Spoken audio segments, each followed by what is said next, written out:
My friend Govts didn't want to say that I was one time his party leader.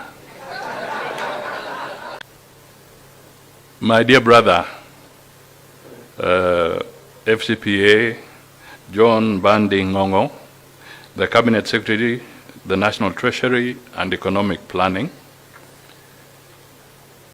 all members of the county represented in this room, and if I may just request the ones who are not from Busia, if you could just stand so that for county governments on economic planning and strengthening national county integration mechanisms. The national and county governments to foster Kenya's socio-economic prosperity. Further, it advances sustainable development while promoting responsible management. Building a seamless, collaborative and effective planning system is critical to bridging the national. This is the spirit that brings us together to strengthen the foundations of inclusive and resilient growth. This program will strengthen our grassroots support to the people and enhance our capacity. It is the bedrock of effective policy making and implementation, specifically designed to ensure that county integrated development plans are dynamic, living blueprints, fully aligned and synchronized with national priorities, anchored on the bottom-up economic transformation agenda better, and the fourth medium-term plan, and our long-term Kenya Vision 2030. We recognize that closing the gap between policy design and effective implementation of our priority development programs requires deliberate and sustained effort across three key areas, all of which are central objectives of this capacity building program. The first is immediate intervention in technical capacity enhancement. This is needed to address weaknesses in our devolution framework arising from historical disparities in planning, budgeting, and project management competencies. This program therefore aims to equip county officers with modern skills required for evidence-based planning, robust economic forecasting, and effective application of MTEF. Key outcomes of such intervention include better project identification, effective implementation, prudent fiscal management, and a more attractive environment for domestic and international investment. The second is that we urgently need to strengthen our monitoring and evaluation, learning and reporting systems. We cannot effectively manage what we do not diligently measure. To this end, the national government is making significant investments in integrated digital platforms to enhance the quality, timeliness, and accessibility of data for decision making. These platforms will facilitate real-time monitoring, evaluation, learning, and reporting, allowing both levels of government to track progress against targets, identify bottlenecks early, and make necessary adjustments to ensure that public funds deliver tangible and visible results for our citizens.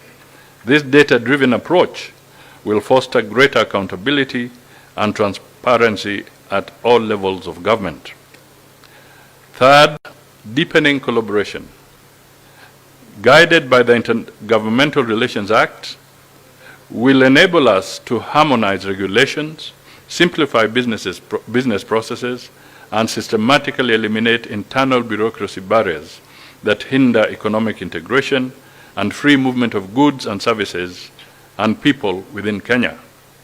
Together with the National Treasury and Economic Planning, my office is fully committed to establishing and sustaining structured, continuous, and outcome-oriented dialogue with the Council of Governors. Through this program, you have a great opportunity to champion a new era of integrated and transformative planning. I encourage you to focus your renewed efforts on three strategic priorities. First, invest in our people with a special focus on the most vulnerable. People-centered investments in quality healthcare, relevant education, and practical vocational training will advance our human capital and labor productivity. This is in line with the recommendations of the International Labour Organization 2024 report, which strongly emphasizes investing in social protection as a vital economic stabilizer that protects households during downturns and creates a foundation for a more productive and secure society. Second, foster productive transformation within your counties and across your regional economic blocks. This will enable us to collectively move beyond the export of raw materials and primary commodities. Your planning processes should actively identify priority value chains based on the comparative advantage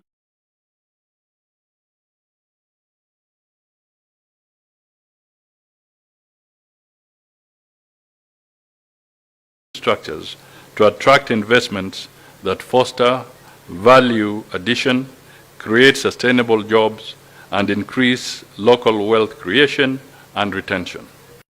This is core to positioning our rural economies to contribute to Kenya's industrialization journey. Third, embrace climate-smart planning. Integrate climate planning action and resilience into every aspect of your county planning, from agriculture and water management to urban development. Sustainable agriculture, renewable energy, and green urban development strategies will enable us to build a green economy, which is an essential prerequisite for our economic resilience and long-term survival. Let me assure you of the government's commitment to a stronger dynamic partnership with the county governments. As key stakeholders, we are taking a vital step, renewing our commitment to work together in this transformation journey for a more prosperous Kenya. Let us envision Kenya where the national and county governments clasp hands in unbreakable unity, marching forward as one indomitable force in service to the great people of our republic. We look forward to a future of turning the dreams of our youth into realities, the labors of our farmers into abundance, the innovations of our entrepreneurs into global triumphs, and where every citizen in every village and every town will experience measurable dividends from the implementation of better priorities at national and devolved levels. My dear brothers and sisters, let me just take an extra 3 or so minutes to flag a couple of things. First, I just want to perhaps emphasize something that is not so apparent and it may have been missed out. One, as I commend my brother Mbandi at the Treasury, there are some things that perhaps are not well appreciated. I can stand here confidently and say that the national government has really stepped up in remitting the money to county governments. Right now, it's only September that is pending. So, my dear brother, the senator, as you blame the county governments and as you blame us, please give us accolades where it has been done well.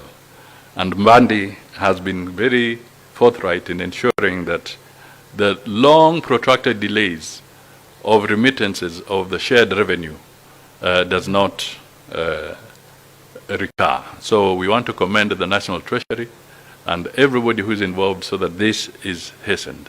And I'm sure the September portion will be released, he says, in fact, next week. which is a very good sign.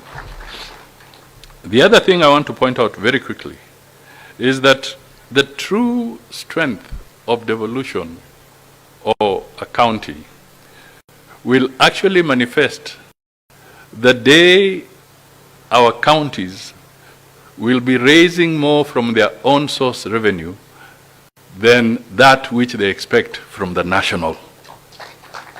That is where the true independence of the counties will come from. Why have I picked on that point? I've picked on that point because I would like to draw your attention, not just here in Busia, not just here in Western Kenya, but nationally. The truth of the matter is this: several counties have abandoned working on their own source revenues and are becoming totally dependent on the national share. So who is undermining the independence of counties? Is it the national government, or is it those who are in counties but they have decided to slacken on their own source aspect? And the data is there with the Commission of Revenue Allocation. Please go and look at it. It's a public document. You will realize that the percentage of on-source revenue that is there, in some instances, has become less than what used to be collected when there were councils. And I speak because I've also served as a Minister for Local Government. I've had the benefit of serving as Minister for Finance. And I'm telling you that the reality is those figures speak about serious laxity that needs to be addressed. Otherwise, you are going to be dependent on the national government. And let us face it, it will reach a stage where he who pays the piper calls the tune. So if county governments want to have that, please pull up your socks. And I'm not speaking only to Western Kenya, I'm speaking across the board to the 47 counties in our country. Let us do something about it. Let me pick up another very important issue. The issue of data. You know, in terminology, we always talk about data mining for those who are in the computing world and so forth. You mine what is valuable. Go and mine what is worthless. Now, as a politician, people sometimes say, oh, now hakuna haja ya ngao. Wengine wanasema hakuna haja ya hawa jamaa siku hizi. You have to find your space and your own relevance. People will take you seriously when they know you have something of value. My dear chiefs, assistant chiefs, my provincial, my Ngao team here, you can turn yourself into a mega resource by just ensuring that you are a primary source of data, credible data, hygienic data.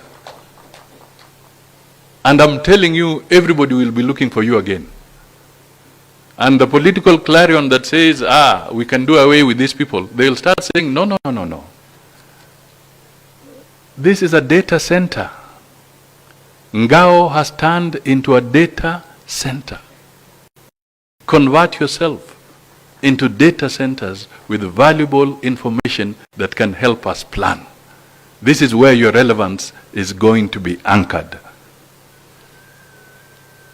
Hapana kirauni, but data.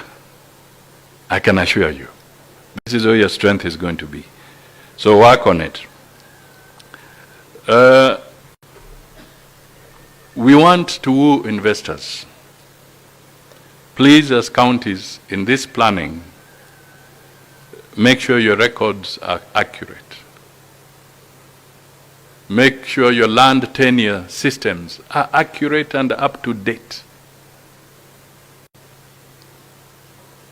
What is the lead time between an investor who wants to set up a factory and the time you give him clearances and everything so that he can set up the factory?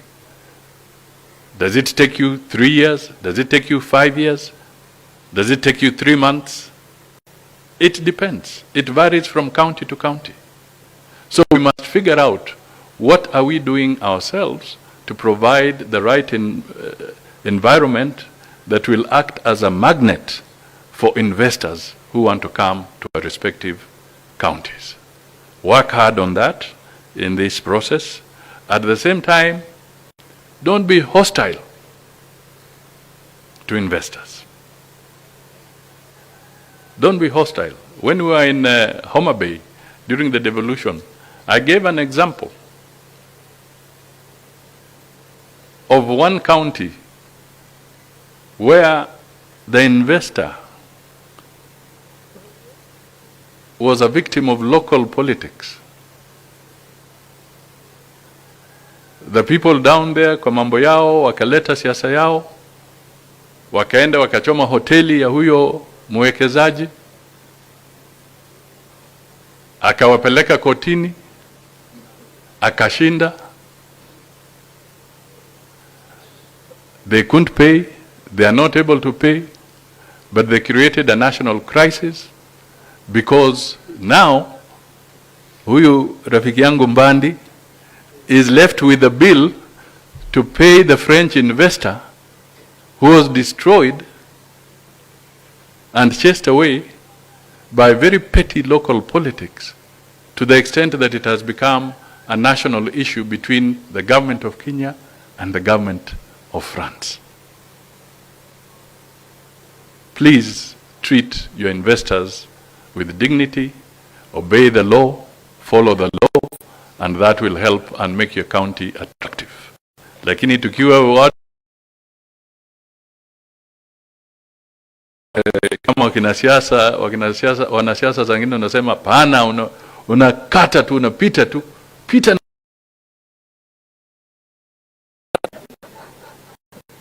Wacha kupita na mtu namna hii. Let us attract investment. I want to support what Arthur said. Let us leverage your location.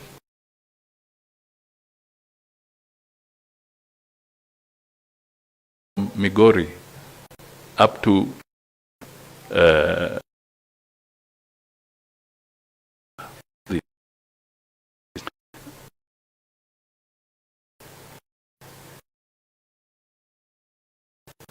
leverage that. And I think there's some truth that we need to look at the whole model of counties that sit next to our trading partners, because Uganda is our largest trading partner, but Busia, Migori, Bungoma, going all the way, the ones that border, actually benefit least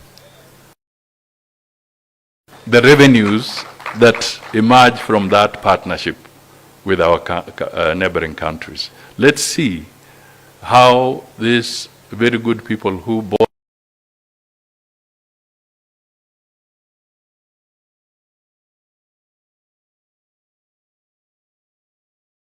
give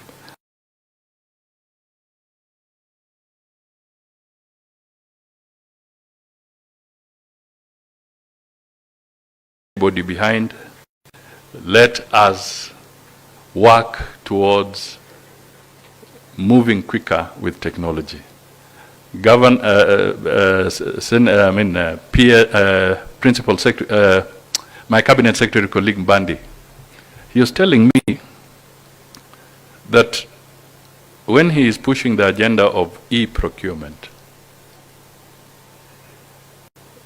you know, we are talking of, we want to close corruption holes, we want to close mismanagement, we want to close pilferage, how can we continue if we are not embracing technology? We have to find our way into this new digital world. And I want to tell you that some counties are moving. Believe you me, even Samburu has already moved and embraced the e-procurement, and their systems have started.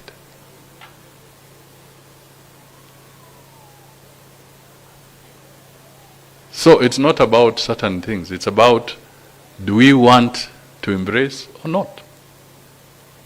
I don't want to ask questions about Busia, Kakamega, Bungoma, Vihiga, but Busia is doing well. I hope Bwana PS Makoha, perhaps na musitoroki, unajua hii ni program yenu. Tukiondoka na Mbandi, tafadhali musiende, kwa sababu the training is supposed to be for you. And the minister has planned it so that it will run for a week in all these counties. This program is going to be, so it's very important. Remain behind. Perhaps you can also give some data, some information on which counties are doing well on moving forward with e-procurement and which ones are not. This is a peer review platform also, so that you review each other, you compare what your others are doing, so that we can all know whether we are sitting well or not. So these are some of my few comments. Finally, Najua, you are very proud of Ososi, which is okay. You know, Ososi walked away from me in ANC, but he's a good man anyway. But in the process, let me also take the opportunity to also say my vice chair of UDA nationally, Kevin Dunani, is here. Na mimi nijigambe tu kidogo. Asante. But as we conclude, please let us work together. Let us pull together. The Minister for Treasury, for Finance, is doing a very good job. Right now, I know he's in the deep end of a swimming pool. He's negotiating for us with the International Monetary Fund so that we can enter into a new program. And that is a very, very vital national assignment, because at the end of the day, it is that kind of collaboration with international entities of that nature that we are able to affirm confidence in our economy and in the management of our economy, and therefore attract more investment and create more opportunities for our people wherever they are. So it's a good moment for us. I also want to recognize Mzee Oyula. You know, at one time I used to say that Busia used to have two AGs. We used to have the Attorney General Amos Wako, and we used to have Accountant General Oyula. So there were two AGs from Busia County. Most of you seem to only remember Amos Wako, but this man was the AG for the country as the Accountant General. In simple language, he was literally what you used to call the Paymaster General, Republic of Kenya. So you have an asset in that muzee there. Hii Busia sio county ya kuenda tu hivi hivi. Lazima ujipange. Si namna hiyo? Ama namna gani Wanjala? Kabisa. Asante sana. So please excuse us after we just unveil this, I and Bandi. It's true, he's going for his assignment with the president, and I'm sure it's linked to what I've told you. Your mambo ya IMF na nini. I'm going for COMESA because at the end of this week, the president is chairing the COMESA summit, and he's poised to become the chairman of COMESA for the next 10 years. So asanteni sana, and this program is officially inaugurated and launched. Asante sana. Tumpigie makofi. Ninapoomba sasa waziri, tafadhali ujiunge na PCS kwenye jukwaa tunapofanya uzinduzi rasmi.